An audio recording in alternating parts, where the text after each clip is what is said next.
రైతులకు bullet train వరమా భారమా? భూసేకరణ అనేది రాష్ట్ర ప్రభుత్వానికి తలకమించిన భారమేనా? ఆస్తుల సేకరణకు రైతులు అంగీకరిస్తారా? కేంద్రం ఒకవైపు బుల్లెట్ ట్రైన్ కోసం సిద్ధమవుతూ ఉంటే రాష్ట్ర ప్రభుత్వం ఆపసోపాలు పడుతోందా? అసలు బుల్లెట్ ట్రైన్ కోసం రాష్ట్ర ప్రభుత్వం పడుతున్న ఇబ్బందులు ఏంటి? Was the story?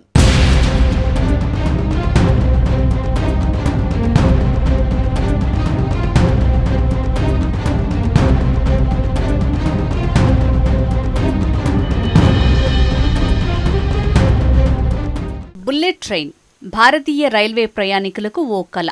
పెద్ద పెద్ద నగరాల మధ్య ఎప్పుడెప్పుడు పట్టాలపై ఆ ట్రైన్స్ పరుగులు తీస్తాయా, ఎప్పుడెప్పుడు సూపర్ స్పీడ్తో దూసుకుపోతామా అని అన్ని ప్రాంతాల ప్రజలు ఎంతగానో ఎదురుచూస్తున్నారు. ఆల్రెడీ ఇండియాలో ఆ దిశగా అడుగులు పడుతున్నాయి. ఇప్పటికే అహ్మదాబాద్, గుజరాత్ మధ్య హైస్పీడ్ రైళ్ల పనులు ప్రారంభమయ్యాయి. ఇటీవలే కేంద్రం 7 బుల్లెట్ రైళ్లను ప్రకటించగా అందులో 3 హైదరాబాద్ కేంద్రంగా రానున్నాయి. Hyderabad to Chennai, Hyderabad to Pune, Hyderabad to Bengaluru మధ్య పరుగులు పెట్టనున్నాయి.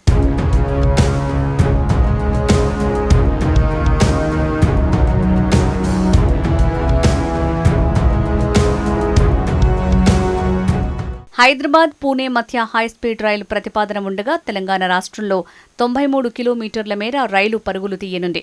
ఇక హైదరాబాద్, బెంగళూరుకు సంబంధించి తెలంగాణలో దాదాపు 100 కిలోమీటర్ల మేర లైన్ రానుంది. అలాగే చెన్నై కారిడార్కు సంబంధించి నల్గొండ మీదుగా ఏపీ నుంచి చెన్నై వరకు బుల్లెట్ ట్రైన్ రానుంది. ప్రస్తుతం వీటికి సంబంధించిన మార్కింగ్ ప్రక్రియను కూడా చేపట్టారు సంబంధిత అధికారులు. మహేశ్వరం, కందుకూరు, యాచారం, వికారాబాద్, షాద్నగర్ తదితర ప్రాంతాల్లో మార్కింగ్ ప్రక్రియ కూడా వేగంగా సాగుతోంది. అయితే బుల్లెట్ ట్రైన్కి కావాల్సిన భూసేకరణ చేసే బాధ్యత పూర్తిగా రాష్ట్ర ప్రభుత్వానిది.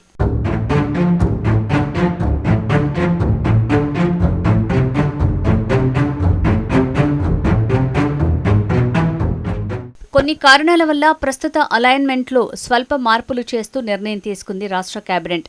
హైదరాబాద్, బెంగళూరు మార్గంలో ఫ్యూచర్ సిటీ, మన్ననూర్, సోమశిల మీదుగా అలాగే సూర్యాపేట్, ఖమ్మం మీదుగా ఉన్న హైదరాబాద్ చెన్నై రూట్ని ఫ్యూచర్ సిటీ, నాగార్జున సాగర్ వైపునకు రీడిజైన్ చేశారు. ఇవన్నీ బాగానే ఉన్నా తెలంగాణ రాష్ట్ర ప్రభుత్వానికి అసలు సమస్య ఇక్కడే ప్రారంభం కాబోతోంది.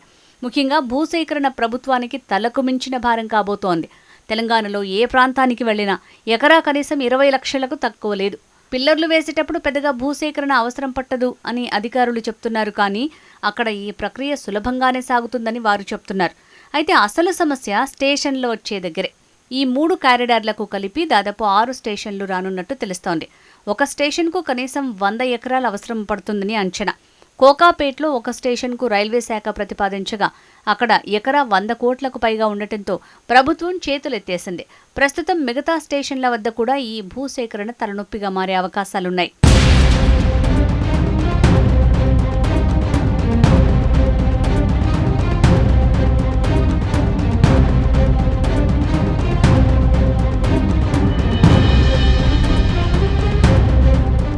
శంషాబాద్లోని బహదూర్గూడలో 600 ఎకరాలను బుల్లెట్ ట్రైన్ హబ్గా మార్చేందుకు ప్రభుత్వం భూసేకరణ చేపట్టింది. కానీ అనూహ్యంగా స్థానిక రైతుల నుంచి తీవ్ర ప్రతిఘటన ఎదురైంది. స్థానిక రైతులకు బీజేపీ మద్దతు తెలుపుతూ టెంట్ వేసి నిరసన తెలిపారు. అయినా ఫెన్సింగ్ ప్రక్రియను కొనసాగిస్తోంది ప్రభుత్వం. దీంతో మిగతా చోట్ల భూమి కోల్పోతున్న వారు సైతం తమ నిరసన తెలపాలని ఫిక్స్ అయినట్టు తెలుస్తోంది. ప్రస్తుతం మహబూబ్ నగర్, వికారాబాద్, ఫ్యూచర్ సిటీతో పాటు మరో 2 నుంచి 3 స్టేషన్లు రూపుదిద్దుకోనున్నాయి. వీటన్నింటి దగ్గర సేకరణ చేయటం అంత సులభం కాదు. ఇక్కడ ఎకరా కోట్లలో పలుకుతోంది. ఆ భూములకు నష్టపరిహారం ఒకెత్తైతే అక్కడ రైతులను ఒప్పించడం మరో ఎత్తు. ఇవి కాకుండా కొంతమేర అటవీశాఖ భూములను కోల్పోవాల్సి వస్తోంది. అటవీశాఖ దగ్గర భూమి తీసుకుంటే ప్రత్యామ్నాయంగా భూమిని రాష్ట్ర ప్రభుత్వం వారికి ఇవ్వాల్సి ఉంటుంది. ఈ ప్రక్రియకు కూడా కొంత సమయం తీసుకునే అవకాశం ఉన్నట్టు తెలుస్తోంది. కాబట్టి ఎటు వెళ్లినా ప్రభుత్వానికి కొన్ని ఇబ్బందులు తప్పేలా లేవు.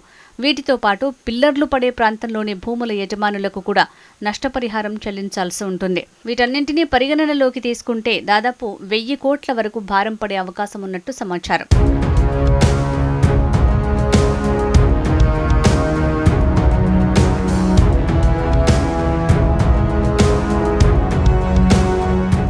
బుల్లెట్ ట్రైన్కి సంబంధించి ఎంత ఖర్చైనా వీలైనంత త్వరగా పూర్తి చేయాలని భావిస్తోంది ప్రభుత్వం.